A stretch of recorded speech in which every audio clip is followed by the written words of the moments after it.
The Spin-off Podcast Network.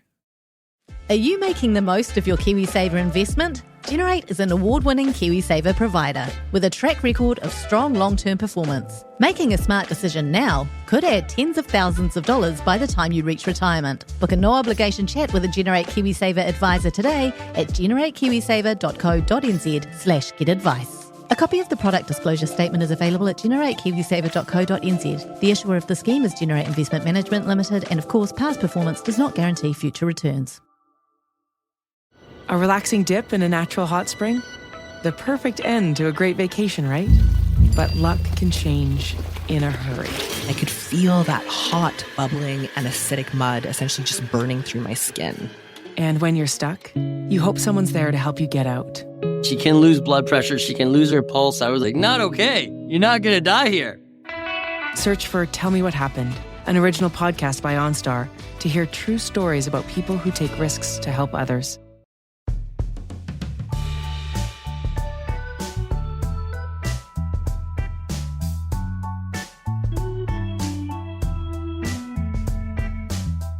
Hello and welcome to Gone By Lunchtime, a special emergency podcast following news that has just reached us that Donald Trump has become the 45th President of the United States of America.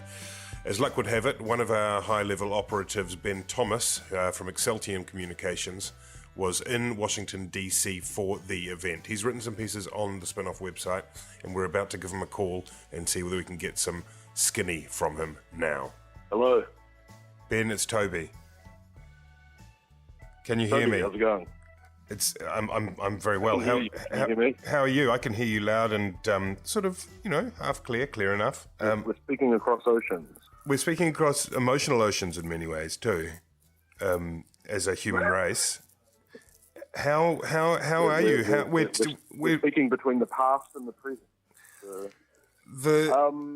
I'm good. I'm good. It's been a busy couple of days. We're now sort of 2 days in, and on a scale of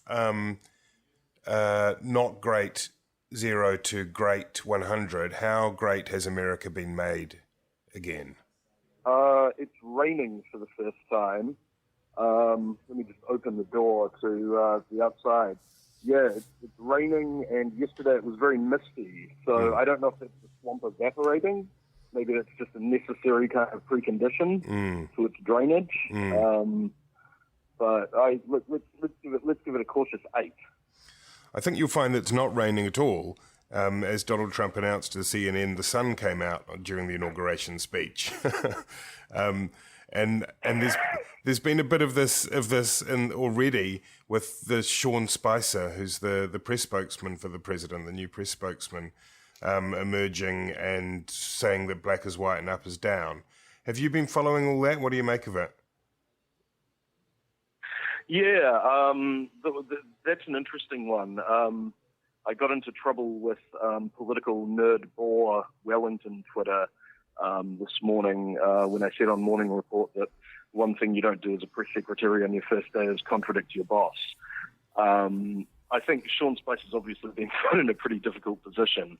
When you're a press secretary, you're a spokesperson for the politician. You're not a kind of public ombudsman kind of arbitrating disputes or anything, or fact-checking. So if the president lies, then your line is lying. This is presumably going to create quite a lot of cognitive dissonance for him, and I'd expect that Trump will probably go through quite a few press checks in his tenure. It's a pretty deliberate tactic, isn't it? The administration has decided that they're just not going to deal with the press at all. They're going to try and speak directly to the public the way that Trump did during the campaign, through Twitter, through rallies, and by denying the sort of objective reality of what's happening. And depending on the outcome of his policies, you can expect that there'll be some pretty deleterious economic effects if he does in fact start putting up the walls in terms of trade again. You really probably do need a bit of a non-fact-based narrative to fall back on, I guess. For those people who haven't been following it closely, the argument was about the size of the crowd that turned up on Inauguration Day, and Trump, as channeled through his spokesman Spicer, got very cross, threw lots of toys out of his pram, and said it was that it was the statement, if I recall correctly, was this was the biggest Inauguration Day audience period. It just seems which of course is nonsense. I mean, you were there, Ben. You were there on the Capitol.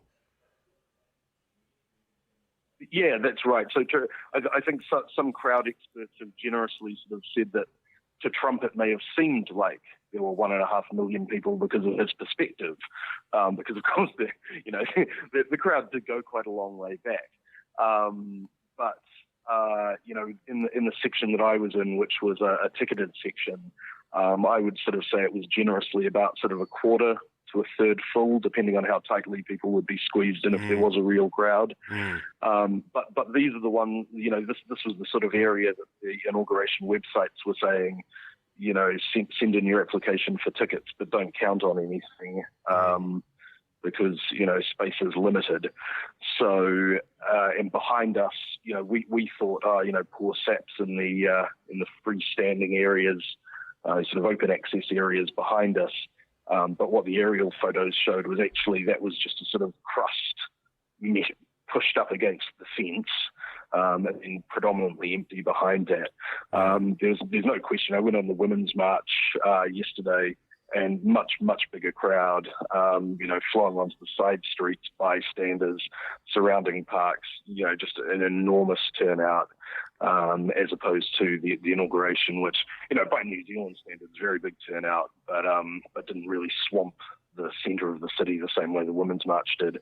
And you've written about it for the Spin-Off website, and it sort of seemed to be a relatively, somber mood. Would that be fair, or is that overstating it during the inauguration, that is? I don't know that somber would be quite right, but certainly, I mean, we've been, I came primed with, news coverage of these giant Trump rallies and, sort of rhetorical and emotional fireworks. And what it seemed to be was there was a bit of a lack of purpose. I wasn't in there with the hardcore Trump supporters. They were all up the front.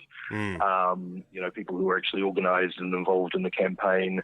But there didn't really seem to be that sort of intense emotional energy, that we were kind of, getting during the campaign. Almost kind of, that question of, the dog chases the car every day and what happens when it finally catches it. There was none of that sort of ebullience or excitement. When, a lot of Trump supporters, sort of met and talked. And, it sort of found, once they didn't have to fight anymore, there wasn't a lot to talk about. The most of the conversations were sort of, he's just the right man we need. A businessman. Yeah, exactly the right candidate. And they just sort of trail off awkwardly and sort of like look in the other direction. Yeah. And what about the speech itself? I think you said you didn't stay for all of it, but I mean, was it something you expected? I found it watching it sort of semi-conscious early on Saturday morning New Zealand time to be pretty kind of mean-spirited and sort of isolationism over exceptionalism, and then not a lot else. Like, I was surprised there wasn't even in his victory speech. After Hillary Clinton conceded, there was a bit more "we must unify" sort of material, but there wasn't much of that at all in the speech on the 20th. No, that's right. I had sort of my hopes were initially raised to thank the Obamas very graciously for easing the transition. But what I thought was really interesting was the emphasis that they put on the smooth transition of power. Now, I mean, this is in an advanced Western democracy. This is just an administrative process. It's not, it's not something you need to really celebrate. It's something you take for granted. Whereas, I think Trump realizes, and this is the impression I got from the speech, that he's better in the fight than having won the fight. So it was just hitting all those points again, talking about how Washington had grown rich at the expense of ordinary Americans. A lot of really he started off with a salvo against the city that they were in, the capital. The civil servants, the bureaucracy, the elites again. I think that's right. He talked about bringing jobs back to America, but then, really in quite explicit terms, saying we're going to put America first. We respect our allies, but they haven't been pulling their weight. I mean, it was still a very combative speech, I thought. Although, those were the points that got the biggest cheers from the crowd. And did you talk to many people in the crowd when you were sort of milling around the metro stations of Washington? I wouldn't say it was a sort of scientific survey. I found that, I don't think Americans are much different from New Zealanders or anyone else in that a lot of them, can't really articulate why they like Donald Trump any more than New Zealanders could really articulate why they admired John Key. They'd normally fall back on a couple of sort of talking points. He tells it like it is. He's a successful businessman. And a lot of the times, when they tried to get a bit more detailed, it totally didn't match up to, even the way that Trump would describe himself. They would say he'll work 18-hour days. He'll never take holidays. Now, this is a guy who said that he wanted weekends off as president. So, I mean,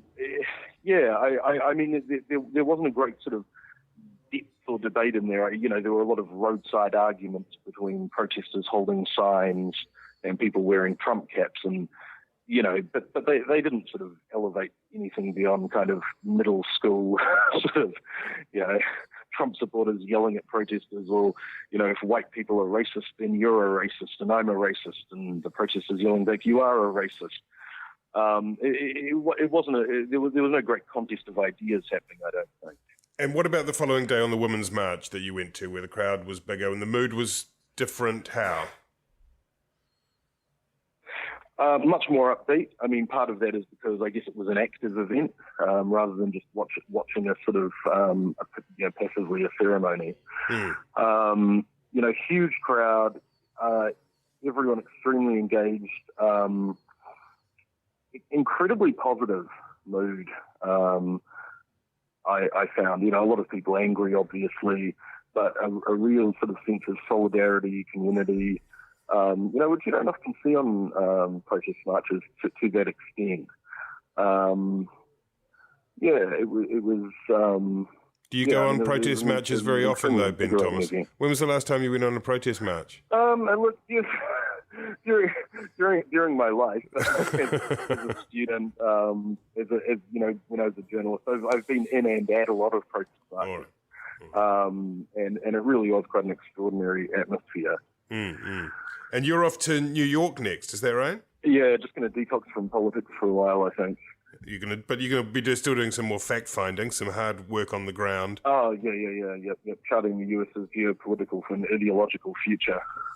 Excellent. Well, we look forward to hearing more about those findings, those learnings, when you return to New Zealand. Thank you very much for joining us, Ben Thomas. All right.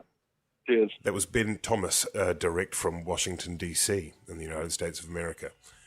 Thanks for joining us in this special one-off podcast. We'll return to normal business on Gone By Lunchtime very soon. If you want to listen to our other stable of podcasts, have a look at thespinoff.co.nz/podcasts with an S on the end. Thanks, Jose Barbosa, the producer.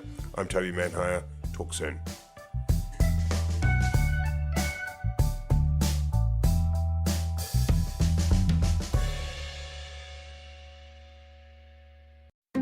I'm Toby Manhire, and this is Juggernaut, the story of the Fourth Labour Government, a podcast in 6 parts. Doesn't give my opponents much time to run up to an election, does it? This nation is at risk. What do you think you're up to now, you perverted little liar? I could smell the uranium on it as you lean towards it. The most radical overhaul in the history of New Zealand's administration. Juggernaut, the story of the Fourth Labour Government, made with the support of New Zealand On Air. Listen now on The Spin-Off or wherever you get your podcasts.